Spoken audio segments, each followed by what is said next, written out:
কিয়ামতের দিন, যেদিন মানুষের মাথার উপরে কোনো ছায়া থাকবে না আল্লাহর ছায়া ছাড়া, সেই দিন আল্লাহ 7 শ্রেণীর মানুষের মাথার উপরে এমন রহমতের ছায়া দান করবেন, সূর্য তার যত কাছাকাছি থাক না কেন, বান্দার শরীরে সূর্য কোনো তাপ প্রয়োগ করতে পারবে না।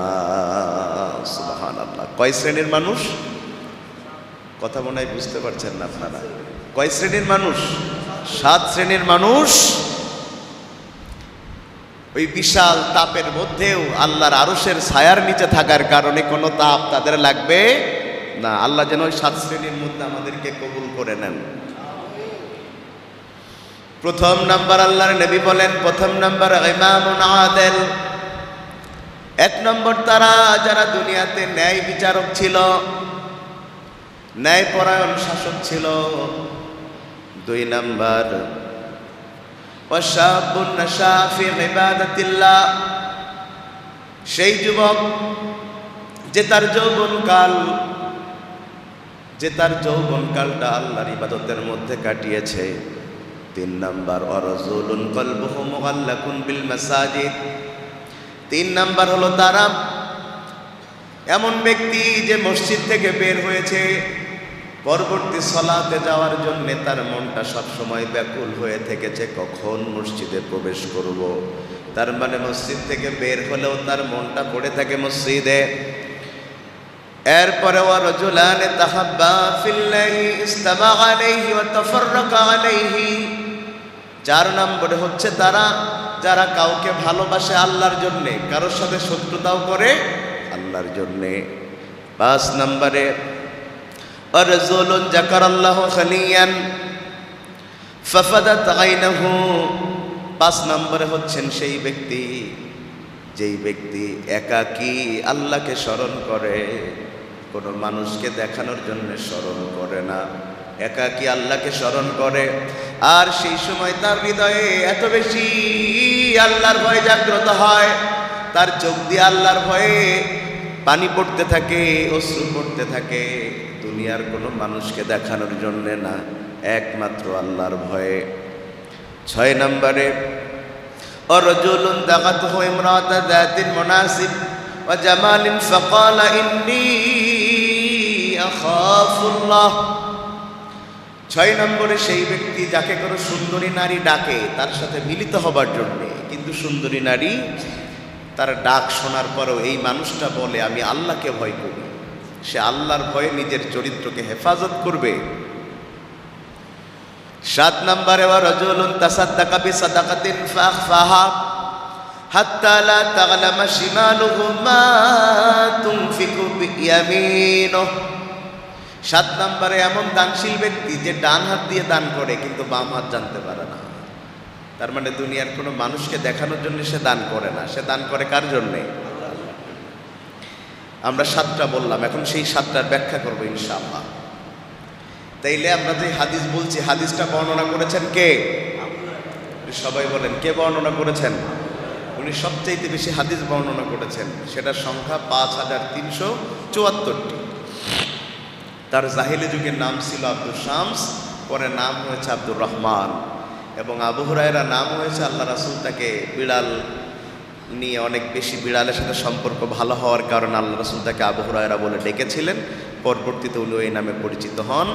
আর যে হাদিস আজকে আমরা বলছি, এই হাদিস হচ্ছে 7 শ্রেণীর মানুষকে কিয়ামতের দিন আল্লাহ ছায়া দিবেন, যেদিন আল্লাহর ছায়া ছাড়া আর কোনো ছায়া থাকবে না। 1 নাম্বার দিয়ে শুরু করা যায়। 1 নাম্বার ইমামুন আদিলুন। তারা ছায়া পাবে যারা ন্যায় বিচারক শাসক ছিল, ন্যায় বিচারক শাসক ছিল। ইমামুন আদিলুন, যারা ন্যায় বিচারক শাসক ছিল। সম্মানিত ভাইয়েরা আমার, বড় জটিল জায়গা। এই হাদিসের ব্যাখ্যা শুধু আমরা করে থাকি যারা ক্ষমতায় থাকে অথবা যারা বিচারক, কিন্তু হাদিসের মূল অর্থ শুধু এটা বলে না যে যারা শুধু বিচারক আর যারা শুধু শাসন ক্ষমতায় থাকে তাদের বিচার নয়, বরং এই পৃথিবীতে যত মানুষ আছে তারা প্রত্যেকেই এক একটা পরিবারের শাসক। কথা বলে না? আমাদের প্রত্যেকের পরিবার আছে না? প্রত্যেকের পরিবার আছে না?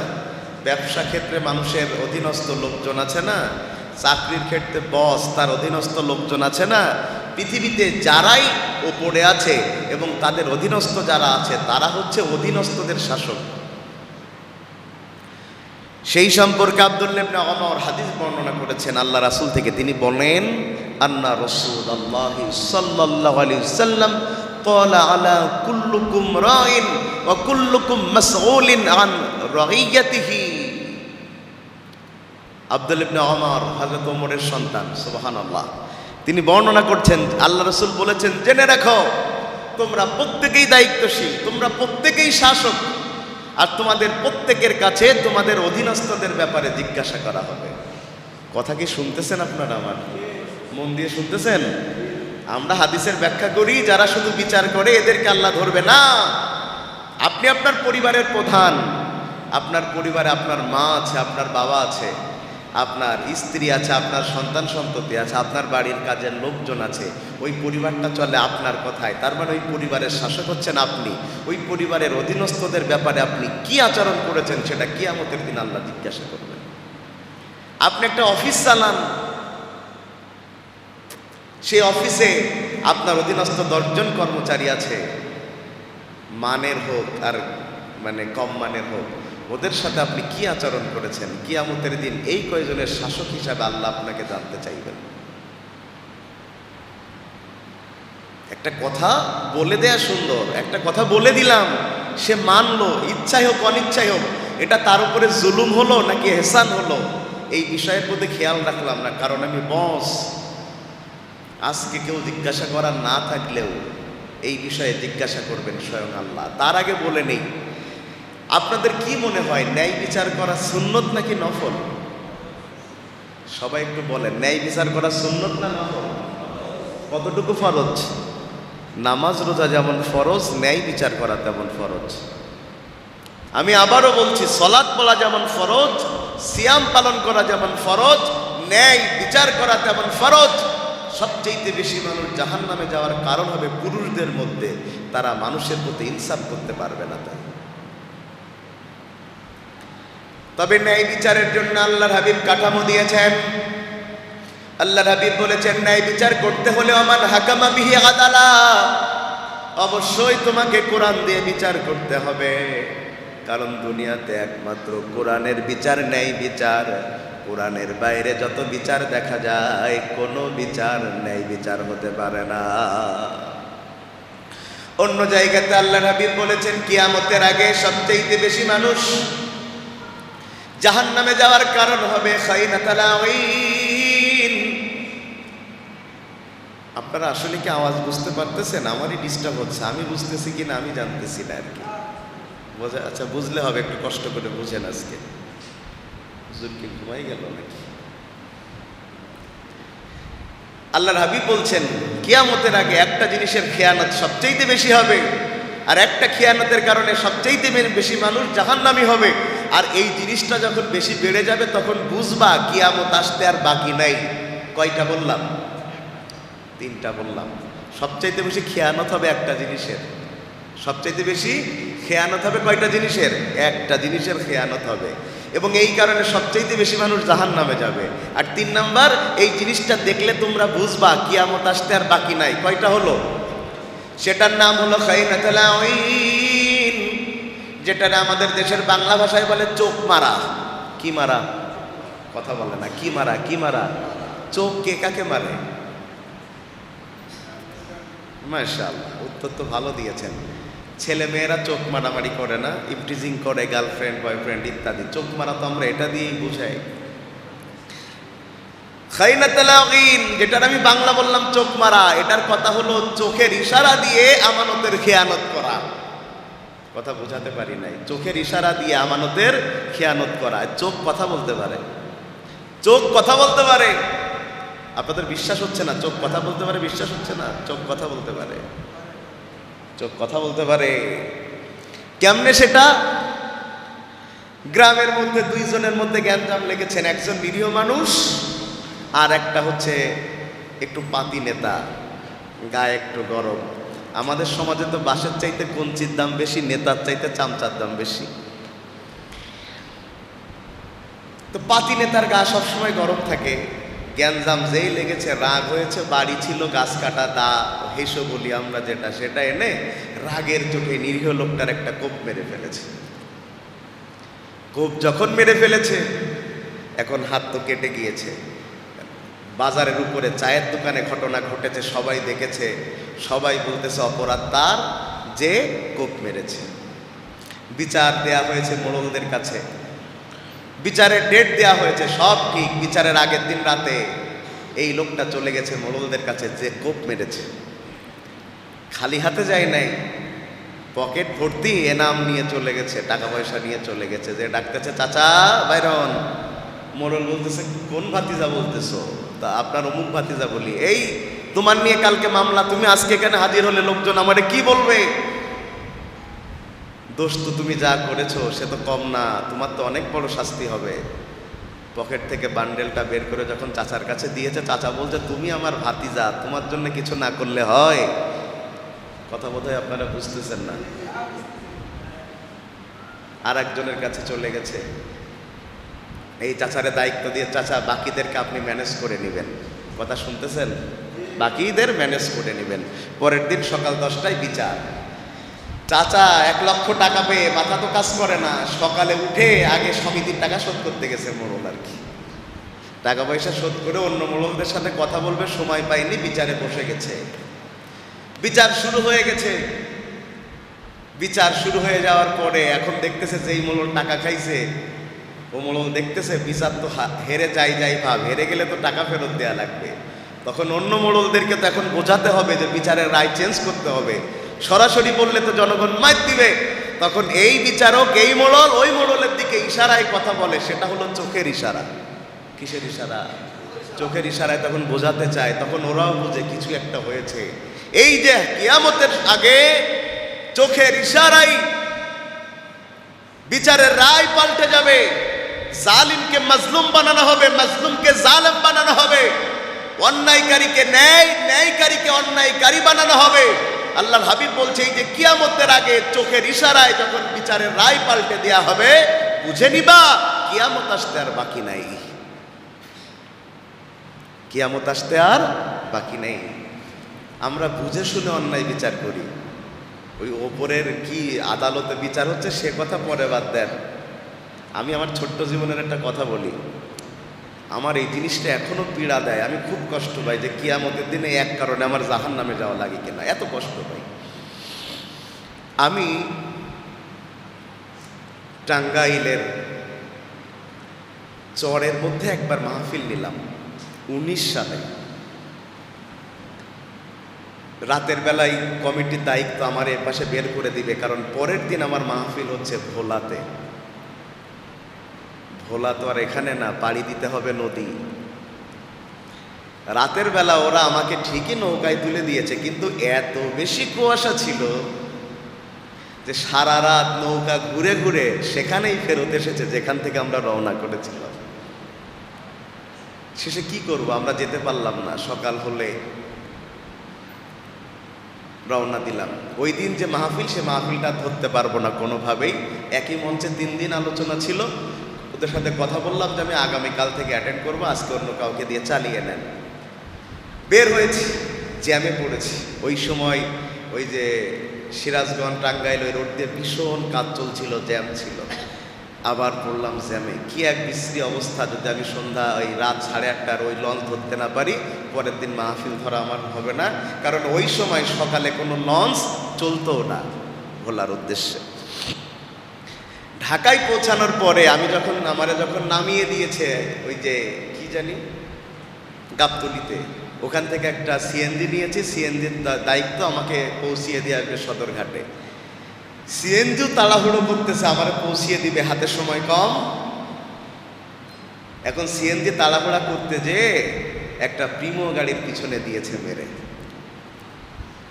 দিয়েই সিএনজি ওয়ালা বের হয়ে গেছে সামনে। কিন্তু ড্রাইভার যে প্রচণ্ড বুদ্ধিমান, এ ঠিক মার্ক করে ফেলেছে কোন সিএনজি থেকে মেরেছে।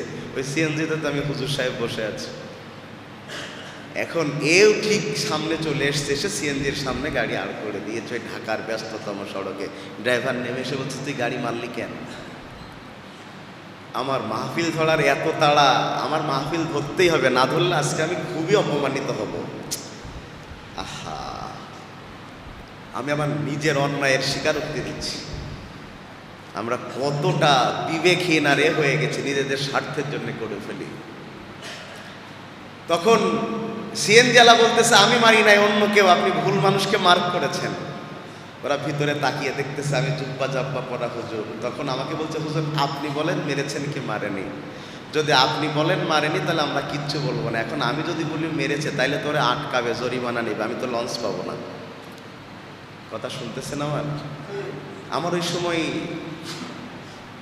বিবেক যেন স্তব্ধ হয়ে গেছে। আমার কি করা উচিত? আমি 10 সেকেন্ড মতো থেমে বললাম এ মারেনি, অন্য কোনো সিএনজি হবে। ওই লোকটা আমার দিকে তাকালো, কিচ্ছু বললো না, গাড়িতে উঠে চলে গেল। আমি সিএনজিটা নিয়ে যে যখন আমি লঞ্চে ঢুকবো তখন লঞ্চ ছেড়ে দিচ্ছে। আমি ওই অবস্থায় রিস্ক নিয়ে লঞ্চে উঠেছি, উঠে যা হোক পরে মাহফিল ধরেছি। আলহামদুলিল্লাহ বললাম লঞ্চে উঠে। কিছুক্ষণ পরে আমার প্রচণ্ড মন খারাপ হতে শুরু করলো যে আমি কত বড় খেয়ানত করেছি, আমি কত বড় খেয়ানত করেছি। যদি ওই মানুষটা আমি জানি না, আমি ওকে কোথায় খুঁজে পাবো? আমি সেই থেকে আমার মাথার একটা চাপ, রাতে ঘুমালে যেন আমি এই স্বপ্ন দেখতে শুরু করি, যদি কিয়ামতের দিন এই লোকটাই খালি দাঁড়িয়ে বলে যে এই হুজুরের মাধ্যমে আমার হক নষ্ট হয়েছে, আমার সারা জীবনের সমস্ত আমল এই একটা সাক্ষীতে নষ্ট হয়ে যাবে। ওখানে বিচারক হিসাবে আমি ন্যায় বিচার করতে পারিনি। এখনো মাঝে মধ্যে মনে পড়লে ওই সময় 2-4 ঘন্টা আমার মন আর ভালো হয় না, আর ভালো হয় না, কোনোভাবেই মন আর ভালো করতে পারি না। আর আমি কোনোভাবেই তো ওই লোককে আর খুঁজে পাওয়া সম্ভব না, ঢাকার সেই সময়ের ঘটনা। আমি খালি আমার জীবন দিয়ে উদাহরণ দিলাম, আমরা নিজেদের স্বার্থের জন্য যে কি করতে পারি সেটা বলে বোঝানো যাবে না, এবং ওটা করার সময় আমাদের অনুশোচনা বোধও হয় না। অথচ হাসরের দিন প্রত্যেকের রায়ের সাক্ষী বিচারকের যেই বিচার আমার দ্বারা হয়েছে সেটা আল্লাহর কাছে জবাবদিহির আওতায় আসবে। আমি কি আপনাদের বোঝাতে পেরেছি বিষয়টা?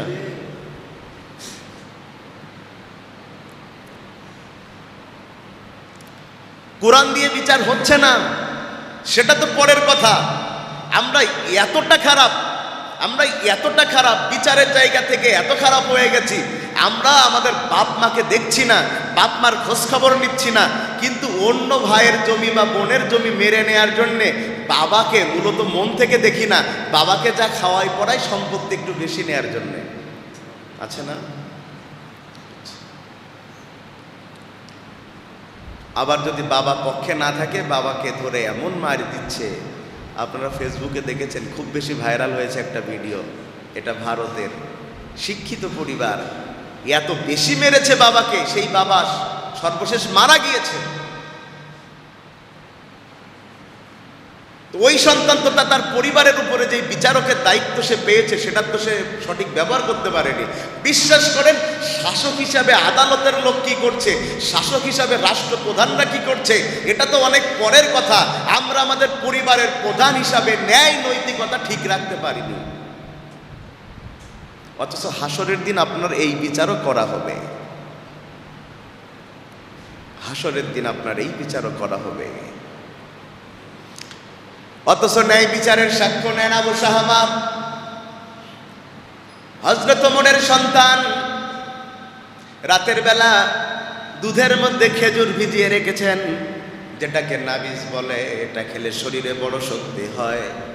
রাতের বেলা ভিজিয়ে রেখেছেন, খাইতে মনে নাই, বিভিন্ন কাজের কারণে ব্যস্ত হয়ে গেছেন। 3 দিন পরে সেটা খেয়েছে, কিন্তু 3 দিন ভিজিয়ে রাখার কারণে দুধ আর খেজুর একসাথে হবার কারণে তার ভিতরে মদের একটা অবস্থা হয়েছে, মদ হয়ে গেছে এখন। কিন্তু ও মনে করেছে মদ না, এ তো নাবিজ করেছি, দুধের মধ্যে খেজুর ভিজাইছি, খেয়ে নেই। দুধের মধ্যে খেজুর ভিজানো নাবিজ, যেটা 3 দিন রাখার কারণে মদ হয়ে গিয়েছে, তিনি খেয়ে নিয়েছেন। খেয়ে নেওয়ার পরে একটু মাতাল ভাব চলে এসেছে, উল্টা পাল্টা কথা বলে ফেলেছে। লোকেরা কমপ্লেন দিয়েছে তৎকালীন খলিফা হযরত ওমর রাদিয়াল্লাহু তাআলা আনহুর কাছে, ওমর তুমি তো সারা বছর বিচার করো কোরআন দিয়া, অথচ তোমার ঘরের সন্তান মদ খেয়েছে, কি বিচার করবা? মদের বিচার 80টা বেত লাগাতে হবে, 80টা। যদি কেউ মদ খায়, বেত চাবুকের বাড়ি, বেতের বাড়ি 80টা লাগাতে হবে, এটাই শরিয়াত। কয়টা? এটা তো মদ খেয়ে আপনার শাস্তি দিচ্ছে। আর মাদক সেবন যারা করে 40 দিনের ইবাদত তাদের কবুল হয় না। গতদিন ইন্ডিয়ায় যাচ্ছিলাম, মুসলিম ঘরের মেয়েরা ওই যে ডিউটি ফ্রি যেখানে মদ বিক্রি হয় আহারে, ওখানে দাঁড়িয়ে চয়েস করতেছে কোন কোন মদ কিনবে। মুসলিম ঘরের মেয়েরা, মুসলিম ঘরের মেয়েরা সিলেকশন করতেছে কোন কোন ব্র্যান্ডের মদ কিনবে। তাকিয়ে দেখছি, বললে তো নাম বললে চাকরি থাকবে না আর কি, যে সরকার ডিউটি ফ্রি করে দিয়েছে তুমি বলার কে? সিলেকশন করতেছে। হযরত ওমর রাদিয়াল্লাহু তাআলা আনহু বললেন, ডাকো আমার ছেলেকে। মদ খাইছো তুমি?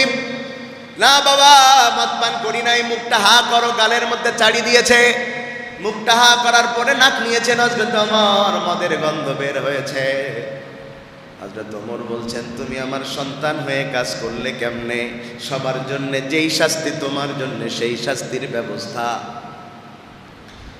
ডেকে আনা হলো শাস্তিদাতা যারা শাস্তির কাজ করে। মারতে বলা হয়েছে, খলিফার ছেলে বলে আসতে মারতেছে। হযরত ওমর বুঝতে পেরেছেন আমার ছেলে বলে আসতে, আর অন্যের ছেলে হলে জোরে মারতে। আমাদের সমাজে আছে বড় লোকের ছেলে হলে একরকম বিচার, গরিবের ছেলে হলে আর একরকম বিচার। কথা বলছেন না কেন? এই যে এই রাস্তা দিয়ে আমরা যাই, বাউড়ে যাই, বাউড়ে, হায় হায়, একটা ছেলে এত ফোর্সে মোটরসাইকেল চালাচ্ছে, এত ফোর্সে অন্যদের মেরে দিচ্ছে ভাবতে একজনের গায়ে লেগেই গিয়েছে, সে ওরে দিয়ে ধরেছে। ধরে দেখতেছে বেনাপোলের নাম করা মানুষের ছেলে, বকাবাদ দিয়ে সালাম দিয়ে চলে গেছে। ওটা যদি গরিবের ছেলে হতো, আমি মনে হয় বোঝাতে পারছি না আপনাদের। তাহলে উত্তর দেন, গরিবের ছেলে হলে কি এইভাবে ছেড়ে যেত? না, বলতো আমি বিশাল অন্যায়ের প্রতিবাদ না করে যায় না। হ্যাঁ, আমাদের দেশের অন্যায়ের প্রতিবাদ, আমাদের দেশের বিচার কেমন জানেন?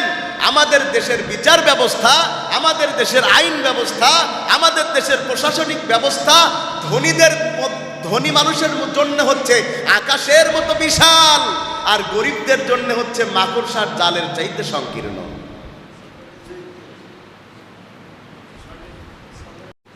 হ্যাঁ, মাশাআল্লাহ। মিল্টন কি জানি সমাদদার না কি নাম, খ্রিস্টান মিল্টন সমাদদার,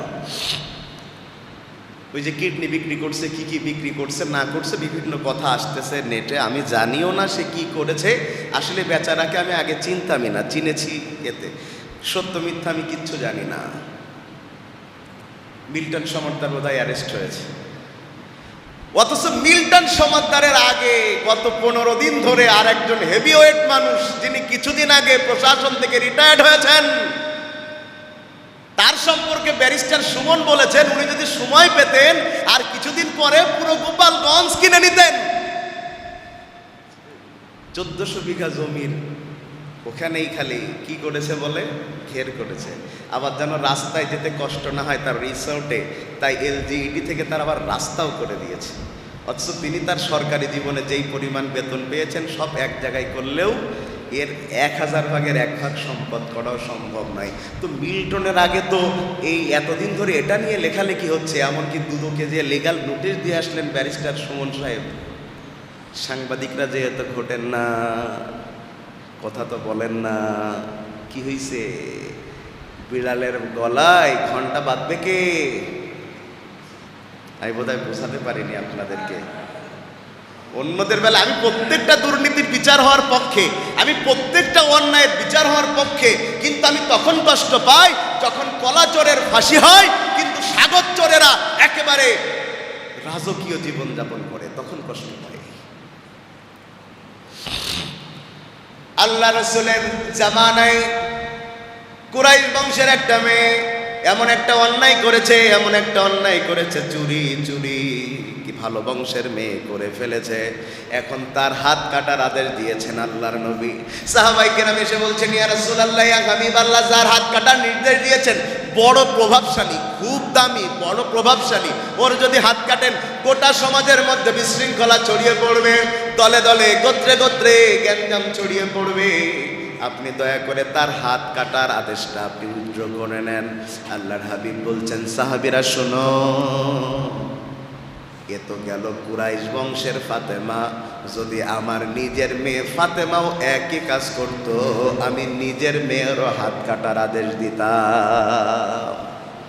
ও তো কুরাইশ বংশের আরেকজনের মেয়ে ফাতিমা, ওর হাত কাটার আদেশ দিয়েছি, তুমি বলছো এই মামলার রায় আমি উদ্র করব, যদি আমার মেয়েও এক কাজ করতো, আমি আল্লাহর নামে কসম করে বলছি আমি আমার মেয়ের হাতও কেটে নিতাম, কারণ ইসলামে আইন সবার জন্য সমান, ইসলামে আইন সবার জন্য সমান। হযরতে ওমর বললেন, মারো ছেলেকে, পছন্দ হয় না, আর একজনকে বলল মারো, পছন্দ হয় না, নিজে মারতে শুরু করেছেন, এত বেশি জোরে জোরে মেরেছেন তার আত্মচিৎকারে। আবু শাহামার মা হযরত ওমরের স্ত্রী পাশের ঘর থেকে কাঁদতে কাঁদতে বলতেছেন, বাকি শাস্তি আপনি আমাকে দেন, তাও আমার ছেলেকে আপনি ছেড়ে দেন। সর্বশেষ আঘাত এত বেশি হয়েছে, আল্লাহর জমিন থেকে বিদায় নিয়ে নিয়েছেন নিজের ছেলে। বিদায় নেয়ার পরে বাকি কথাটুকুর ব্যাপারে বিভিন্ন ইখতিলাফ আছে। কবরে চলে যাবার পরে যেই কয়টা বাকি ছিল বাড়ি দোররা, সেইগুলো কবরের ওপরে মেরেছেন। তারপরেও শাস্তি তিনি কম করেন নাই, যাতে কিয়ামতের দিন নিজের সন্তানের বিচারের ক্ষেত্রে শৈথিল্যতা দেখানোর কারণে হযরত ওমর বিপদগ্রস্ত না হন, সেই জন্য একেবারে আল্লাহ প্রদত্ত আইনে বিচার করেছেন, কোনো স্বজন প্রীতি সেখানে রাখেন নাই। অন্য জায়গায় আল্লাহ বলেন, ইন্নাল্লাহা ইয়ামুরু বিল আদলি ওয়াল ইহসান ওয়া ইতাই যিল কুরবা ওয়া ইয়ানহা আনিল ফাহশাই ওয়াল মুনকার। আমার আল্লাহ বলে দিয়েছেন, বান্দা শুনো, আমি তোমার উপরে ন্যায় বিচার করাকে ফরজ করে দিয়েছি, আদেশ দিয়ে দিয়েছি। ন্যায় বিচার করা আল্লাহ তাআলার পক্ষ থেকে কি করে দেয়া হয়েছে? ফরজ করে দেয়া হয়েছে। এবার আল্লাহ কি বলছেন একটু খেয়াল করেন, আগের কথায় আবার একটু ফিরে আসি। আমি বললাম না যে আপনি আপনার পরিবারের প্রধান, এই কথা বলেছি না? আমাদের বাপ মারা অনেক অন্যায় করে ফেলি আমরা। এক সন্তানের জন্য লেখাপড়া করাতে করাতে জমি বিক্রি করে ফেলেছে, আর এক সন্তানকে সেই তুলনায় লেখাপড়া করানোর চেষ্টা করেনি, এমন বাপ মা পাওয়া যায় না? কথা বলে না, পাওয়া যায় না? ভালোবাসা আলাদা, সন্তানের প্রতি কম বেশি হতে পারে, কিন্তু অধিকারে এক, অধিকারে এক। মনে করতেছেন মেয়ে শ্বশুর বাড়ি চলে যাবে, এই জন্য মেয়ের সম্পত্তি ছেলেকে লিখে দিয়েছেন, পরবর্তীতে ছেলে আমাকে দেখবে, এটা আপনি চিন্তা করলেন কেমনে? এই যে ছেলে দেখবে কি দেখবে না, মেয়ে দেখবে কি দেখবে না, এটার ভিত্তিতে আপনি সম্পত্তি দিতে পারবেন না। সম্পত্তি দিতে হবে কোরআন সুন্নাহর ভিত্তিতে। এই যে কথাটা বললাম সেটা এবার কেন শুনেন, আল্লাহর হাবিব কি বলছেন? ওয়াল মারআতু রাগিয়াতুন আলা আহলি বাইতি যাওজিহা ওয়া ওয়ালাদিহি ওয়া হিয়া মাসউলাতুন আনহুম ওয়া আব্দুর রাজুল রাগিন আলা মালিন সাইয়্যিদিহি ওয়া হুয়া মাসউলুন আনহু আলা ফাকুল্লুহুম রাইন ওয়া কুল্লুকুম মাসউলুন আন রাগিয়াতিহি। আল্লাহর হাবিব বলেন, পুরুষ বা গৃহকর্তা তার পরিবারের দায়িত্বশীল, সে তার পরিবারের ব্যাপারে, অধীনস্থদের ব্যাপারে সে জিজ্ঞাসিত হবে। নারী তার স্বামী আর সন্তানের উপরে দায়িত্বশীল, সে তাদের সম্পর্কে জিজ্ঞাসিত হবে। যে ব্যক্তি তার আন্ডারে কাজ করা অনেক লোকজন রয়েছে, তাদের ব্যাপারে জিজ্ঞাসিত হবে। সুতরাং প্রত্যেকেই দায়িত্বশীল, প্রত্যেককেই প্রত্যেকের বিষয়ে আল্লাহ জিজ্ঞাসাবাদ করবেন। আমাদের মসজিদে একটা কমিটি আছে না? শুধু আমাদের মসজিদে না, সব মসজিদে একটা কমিটি আছে না? মাশাআল্লাহ। এই মসজিদে ইমাম মুয়াজ্জিন আছে না? প্রত্যেক মসজিদে আছে। ভাই বিশ্বাস করেন, আমাদের দেশের মানুষ তো পদ পছন্দ করে, আমার সভাপতি হওয়া লাগবে, আমার সেক্রেটারি হওয়া লাগবে, আমার ক্যাশিয়ার হওয়া লাগবে, আমার উপদেষ্টা হওয়া লাগবে। আমি মাঝে মধ্যে চিন্তা করি, আমি যেই পরিমাণ সংগঠনের দায়িত্বে আছি, যদি কিয়ামতের দিন আল্লাহ জিজ্ঞাসা করে এতগুলো পদে তোর নাম ছিল, তুই দায়িত্ব পালন করেছিস কিনা, এ জবাব দিতে গেলেও আমার খবর আছে। আমি কতদিন লিখতে শুরু করলাম যে আমি কতগুলো সংগঠনের দায়িত্বে আছি, তো লিখতে লিখতে মনে হয়েছে 27টা, আর বাকিগুলো মনে করতে পারিনি। অথচ এই 27টার মধ্যে অন্তত 20টার সাথে আমার বছরে একদিনও সাক্ষাৎ হয় না। তারা নাম লিখে রেখেছে বিভিন্ন সম্মানের ক্যাটাগরিতে। আমি পদ নিতে পছন্দ করেছি, আমি জায়গাতে আছি, কিন্তু ওই জায়গাতে আমার দায়িত্ব পালনের সুযোগ কম। লোকজন জোর করে ধরে দিচ্ছে যে আপনার থাকা লাগবে, আমিও রাজি হয়ে যাচ্ছি, কিন্তু এটার ব্যাপারেও আল্লাহ আমাকে জিজ্ঞাসিত করবে। এই মসজিদ পরিচালনার একটা রুলস আছে, রেজুলেশন আছে, যেটা আল্লাহ কোরআনে দিয়েছেন যে মসজিদ কমিটি কারা হতে পারবে, কোন কোন পদ্ধতিতে মসজিদ কমিটি মসজিদ চালাবে। কিন্তু বিশ্বাস করেন, আপনি পরীক্ষা নেন, বাংলাদেশের 99.99% মসজিদ কমিটির দায়িত্বশীলরা জানে না ইসলামের আলোকে মসজিদ চালাতে হয় কেমনে, জানা না।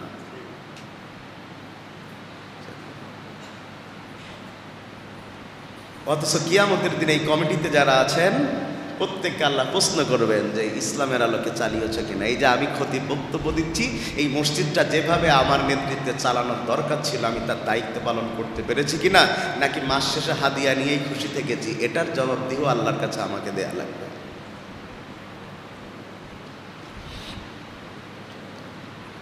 মানুষের পদের প্রতি আগ্রহ কম না বেশি ভাই? পদের প্রতি আগ্রহ কম না বেশি? বেশি। বগুড়াতে গিয়েছি ওয়াজ করতে, 14 জন চেয়ারম্যান পদে দাঁড়াইছে, 14 জন। কয়জন? প্রত্যেকেই মাহফিলে এসেছে, 14 জনই বক্তব্য দিয়েছে যে তারা চেয়ারম্যান হলে কি করবে না করবে। 14 জনে মোটামুটি ঘন্টাখানিক টাইম আমার নষ্ট করে দিয়েছে। আমি মঞ্চে বসে আছি, আর প্রত্যেকেই 2000 করে টাকা দিয়ে বলেছে হুজুর দোয়া করে দিবেন যেন আল্লাহ আমাদের চেয়ারম্যান বানায়। এখন 14 জনই 2000 করে টাকা দিয়েছে, দোয়া তো প্রত্যেকের জন্যই করা লাগবে, নাকি বলেন?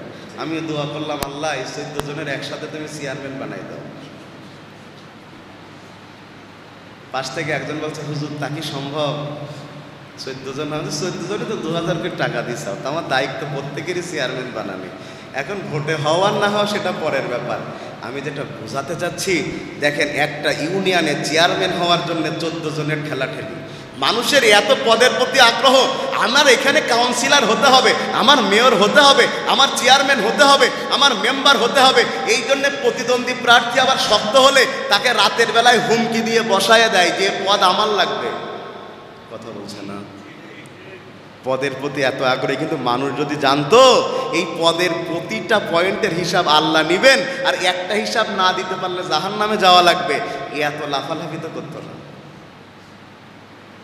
ইমামুন আদিল, কিয়ামতের দিন আরশের নিচে ছায়া পাবে তারা যারা দুনিয়াতে সৎভাবে বিচার করেছে, সঠিকভাবে বিচার করেছে, যারা সঠিকভাবে পরিবার চালিয়েছে, অফিস চালিয়েছে, দেশ চালিয়েছে, যারা সঠিকভাবে যার যা অধীনস্থ সেই জায়গাগুলো চালিয়েছে, এরা যেতে পারবে আরশের নিচে ছায়া পেয়ে জান্নাতে যেতে পারবে। সুবহানাল্লাহ বলবেন না? এখন এখানে আমাদের প্রত্যেকের চিন্তা করা দরকার, ভাই একটা ভ্যানালাও কিন্তু মাঝে মধ্যে নেতা হয়, হয় না? কথা বলে না, হয় না? আমি ভ্যানে উঠছি, আপনি ভ্যানে উঠছেন, এই ভ্যানালাদের একটা সমিতি আছে, আছে ইজি বাইকওয়ালাদের একটা সমিতি আছে। এই যে কয়দিন আগে মাহফিল করে আসলাম, ইজি বাইক সমিতিওয়ালাদের মাহফিল, ইজি বাইকওয়ালারা মাহফিল করেছে, বিশাল মাহফিল সেটা। তো এই যে ইজি বাইকওয়ালারা রাস্তায় চলতেছে, এদের একটা কি বলে সংগঠন আছে, ভ্যানওয়ালাদের একটা, এমনকি আমাদের দেশে কিন্তু সুইপারদেরও সংগঠন আছে, আছে না?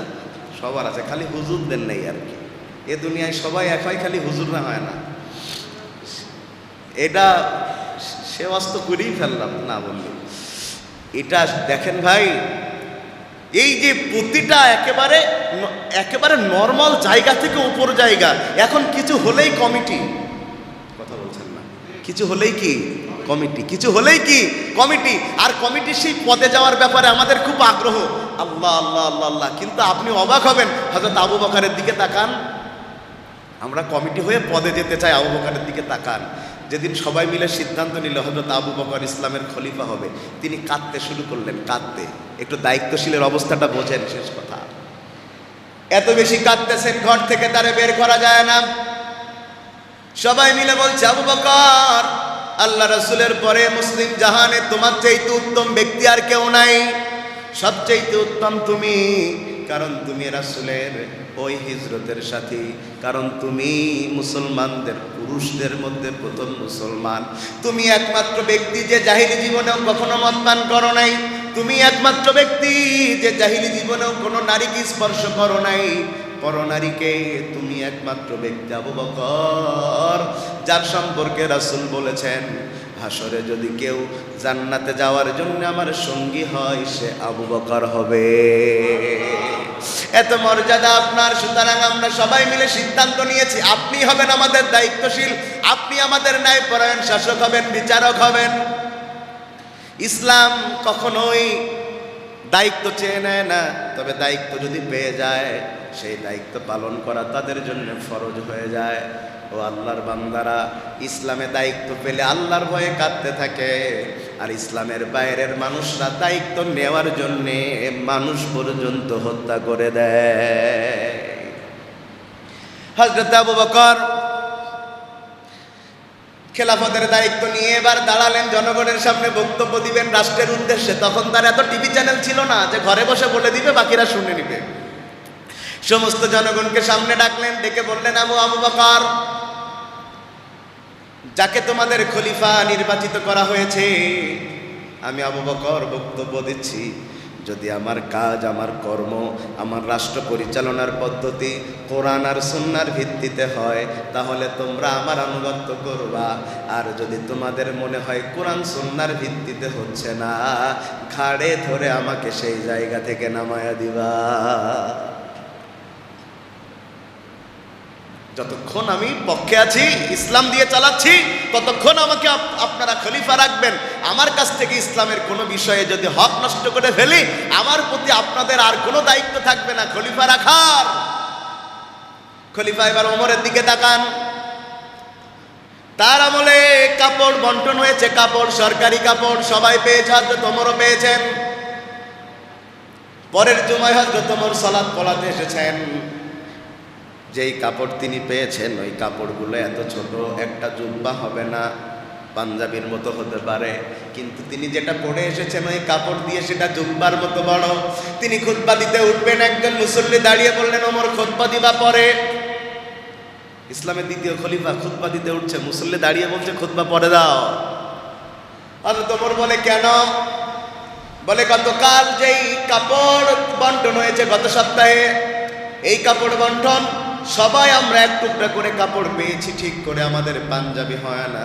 আর আপনি এত লম্বা চওড়া একজন মানুষ, আপনার পুরো পূর্ণ একটা জুব্বা হলো কেমনে? হযরত ওমর কিছু বলতে যাবেন, তার আগে লোকটা দাঁড়িয়ে বলছে, ওমর, যদি আপনি সঠিক উত্তর দিতে পারেন আপনার পিছনে নামাজ পড়বো, যদি সঠিক উত্তর দিতে না পারেন আপনাকে খলিফা মানবো না। সুবহানাল্লাহ কইতে ইচ্ছা করলো না। দ্বিতীয় জাহানের খলিফা হযরত ওমরের ভয়ে সে কল্পকাহিনীর গল্পের মতো, যে মহিষ আর বাঘ এক ঘাটে পানি খায়। খলিফা ওমর কিছু বলতে যাবে, তার আগে তার ছেলে দাঁড়িয়েছে, বাবার অপমান সহ্য করতে পারে নাই, বলছে, তোমার কথা ঠিক, আমার বাবা এক টুকরো কাপড় পেয়েছে, লম্বা দেহি দীর্ঘদেহী মানুষ, তার তো এত বড় পাঞ্জাবি হওয়ার কথা না, আবার আমি একটা পেয়েছি, আমার জন্য ভালো হওয়ার কথা না। গত দিন চিন্তা করলাম, আমি একটা বানায় কিলাম, আব্বা একটা বানায়, যেহেতু দুজনের কারোর কমফোর্টেবল হচ্ছে না, আমি আমার বাবাকে দিলাম, আমার অংশটা দিয়ে বললাম, বাবা আমার হকেরটা দিয়া আপনি দুইটা মিলায় একটা পাঞ্জাবি বানান। আমার বাবা সেটা দিয়ে বানিয়েছে, এখানে কোনো 2 নাম্বারই হয় নাই।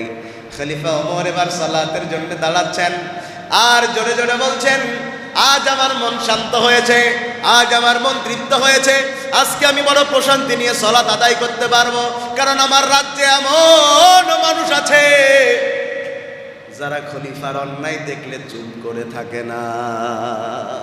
সুবহানাল্লাহ, সুবহানাল্লাহ, সুবহানাল্লাহ। দেখেন ন্যায়পরায়ণ শাসক, দেখেন ন্যায়পরায়ণ বিচার, দেখেন হযরত উসমানের দিকে তাকান। রোজাদার মানুষ, হত্যা করা হবে তাকে, খারেজিরা তাকে ঘিরে ফেলেছে, তাকে হত্যা করবে, রোজা রাখা অবস্থায় কোরআন তেলাওয়াত করছে। কোরআন তেলাওয়াত অবস্থায় চারপাশ দিয়ে ঘিরে ফেলেছে, খারেজিরা হত্যা করবে হযরত ওসমানকে।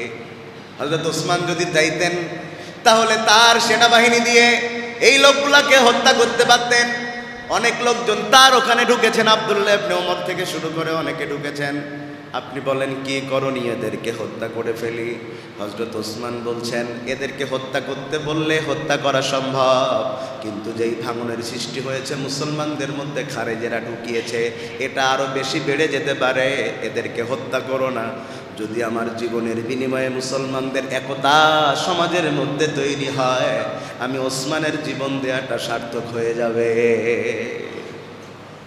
এবার তাকান আলীর দিকে।